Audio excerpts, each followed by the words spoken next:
Antes de orarmos, quero te convidar a refletir em algo muito profundo. Muitas vezes, buscamos a Deus apenas para pedir coisas, como se Ele fosse um meio para alcançar aquilo que desejamos. Mas a palavra nos mostra que existe um chamado muito maior, o de desejar o próprio Deus acima de tudo. O Salmo 37, 4, 5 declara: Deleite-se no Senhor, e Ele atenderá aos desejos do seu coração. Entregue o seu caminho ao Senhor. Confie nele, e Ele agirá. À primeira vista, parece que este versículo promete que, se amarmos a Deus, Ele nos dará tudo o que quisermos. Mas não é isso que realmente significa. O texto fala de intimidade. Quanto mais nos aproximamos do Senhor, mais nosso coração se transforma. Os desejos que antes eram terrenos e egoístas passam a refletir a vontade dele. Quando você se deleita no Senhor, não busca apenas bênçãos, mas passa a buscar o abençoador. Sua oração deixa de ser apenas por conforto e passa a ser por coragem, fé e santidade. Você deixa de perguntar: o que posso receber de Deus? E começa a perguntar: o que posso oferecer de mim para Ele?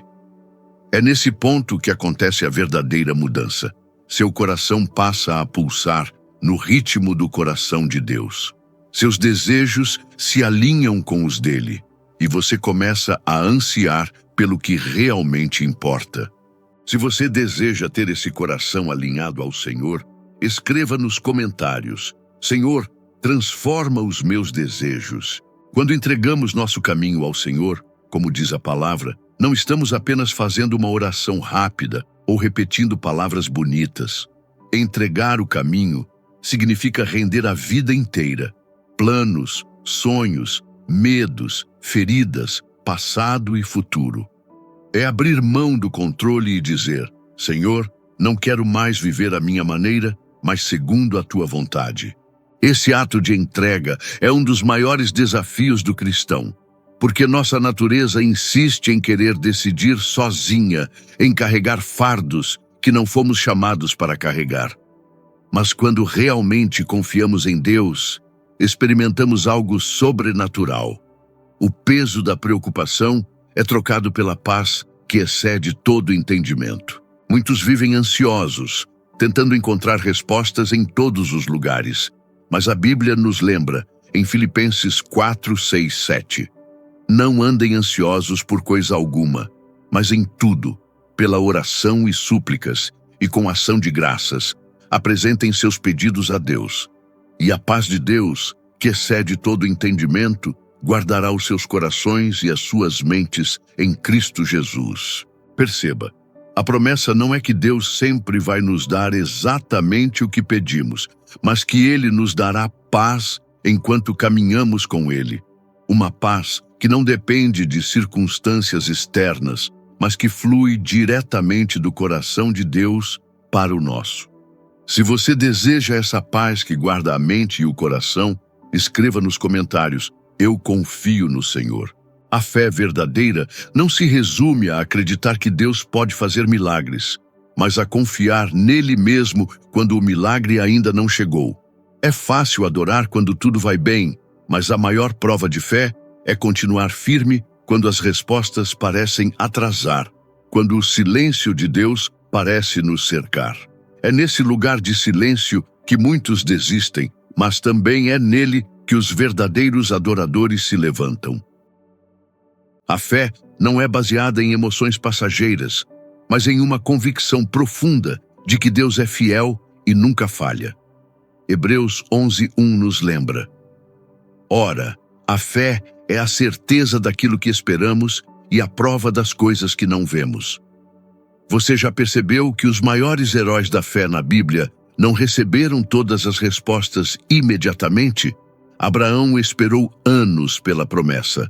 José foi vendido, preso, humilhado, antes de ser exaltado.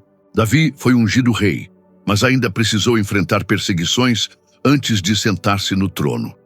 A fé verdadeira nos ensina a esperar sem murmurar, a confiar mesmo sem entender. Cada oração que você faz não é em vão. Cada lágrima derramada diante de Deus é guardada por Ele. No tempo certo, aquilo que parecia demora se revelará como parte do plano perfeito do Senhor para a sua vida. Se você crê que Deus está trabalhando mesmo no silêncio, declare nos comentários: eu confio no tempo de Deus. Outro aspecto poderoso da oração é a gratidão. Muitas vezes, nos aproximamos de Deus apenas com pedidos, suplicando por bênçãos, mas esquecemos de agradecer pelo que Ele já fez. A ingratidão fecha portas, mas a gratidão abre os céus. Quando Paulo escreveu aos Tessalonicenses, ele deixou uma chave espiritual. Em tudo dai graças, porque esta é a vontade de Deus em Cristo Jesus para convosco. 1 Tessalonicenses 5,18. Note que a Bíblia não diz para dar graças apenas quando tudo vai bem, mas em tudo. Isso significa agradecer mesmo quando não entendemos, mesmo quando a resposta ainda não chegou, porque sabemos que Deus está no controle. A gratidão transforma a atmosfera. Uma pessoa agradecida atrai a presença de Deus porque demonstra confiança em sua bondade. Quando você decide agradecer antes mesmo de ver o milagre, está profetizando com a sua fé que a vitória já é certa.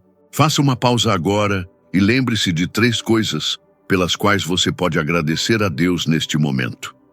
Talvez seja pela vida, pela família, pela salvação em Cristo, pela saúde ou até mesmo pelas lutas que estão moldando sua fé. A gratidão é a chave que muda sua perspectiva e fortalece o coração. Se você é grato a Deus, escreva nos comentários: obrigado, Senhor, por tudo. Mas existe algo que muitas vezes bloqueia nossas orações: o perdão. Carregar mágoa no coração é como construir um muro entre você e Deus. A palavra é clara em Marcos 11:25. E quando estiverdes orando, perdoai se tendes alguma coisa contra alguém, para que o vosso Pai que está nos céus vos perdoe as vossas ofensas. Perdoar não significa concordar com o erro de quem nos feriu, mas significa escolher não viver preso à dor. Quando não perdoamos, alimentamos sentimentos que roubam nossa paz e enfraquecem nossa intimidade com Deus. O inimigo sabe disso e tenta nos manter presos ao rancor, porque ele entende que um coração amargurado perde sensibilidade à voz do Espírito Santo. Mas quando liberamos perdão, algo poderoso acontece. As correntes caem, o coração se torna leve e a presença de Deus volta a fluir de forma abundante. Talvez você tenha sido profundamente ferido, mas hoje o Senhor te convida a entregar essa dor nas mãos dele. O perdão não é apenas um presente para quem te feriu, mas um presente para você mesmo, porque liberta a sua alma. Se você decide liberar perdão hoje e deseja que Deus cure seu coração, declare nos comentários: eu perdoo e sou livre em Cristo. Outro erro silencioso que muitos cometem é desistir rápido demais. Eles começam a orar com fervor, mas quando não veem respostas imediatas, simplesmente param. A verdade é que a oração exige persistência. Jesus contou a parábola da viúva insistente, Lucas 18:1-8, justamente para nos ensinar a não desanimar. Aquela mulher não desistiu, mesmo diante da resistência do juiz. E se até um juiz injusto acabou cedendo à insistência dela, imagine o quanto o nosso Pai amoroso se agrada quando perseveramos na oração. Persistir não é falta de fé, é prova de confiança. Quando você insiste, está dizendo a Deus: eu creio que o Senhor está ouvindo e não vou parar até ver a resposta. É essa a atitude que fortalece sua fé e o aproxima ainda mais do coração dele.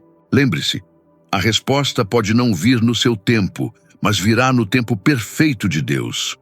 Muitas vezes, Ele está trabalhando nos bastidores, preparando o cenário, alinhando pessoas e circunstâncias para que o milagre aconteça da melhor forma possível. Se você não vai desistir de orar e confia que a resposta está a caminho, escreva nos comentários: eu vou perseverar em oração. A oração também não pode ser apenas um monólogo. Muitos acreditam que orar é apenas falar, mas esquecem que também é preciso ouvir. Quando só despejamos palavras diante de Deus e não damos espaço para que Ele fale, perdemos a melhor parte da oração, a resposta do Pai. Samuel, ainda menino, ouviu a voz de Deus chamando-o e respondeu: Fala, Senhor, porque o teu servo ouve. 1 Samuel 3:10. Esse deve ser o nosso coração. Não apenas falar sem parar, mas também silenciar a alma, aquietar os pensamentos e estar sensíveis ao Espírito Santo. Deus fala de muitas formas. Através da Bíblia, de uma pregação, de um louvor, de um irmão em Cristo, ou até no silêncio da oração. Mas para ouvir, é necessário parar e dar atenção. A intimidade com o Senhor não é construída apenas com palavras, mas também com escuta. Talvez você nunca tenha parado para ficar em silêncio diante de Deus depois de orar. Experimente hoje.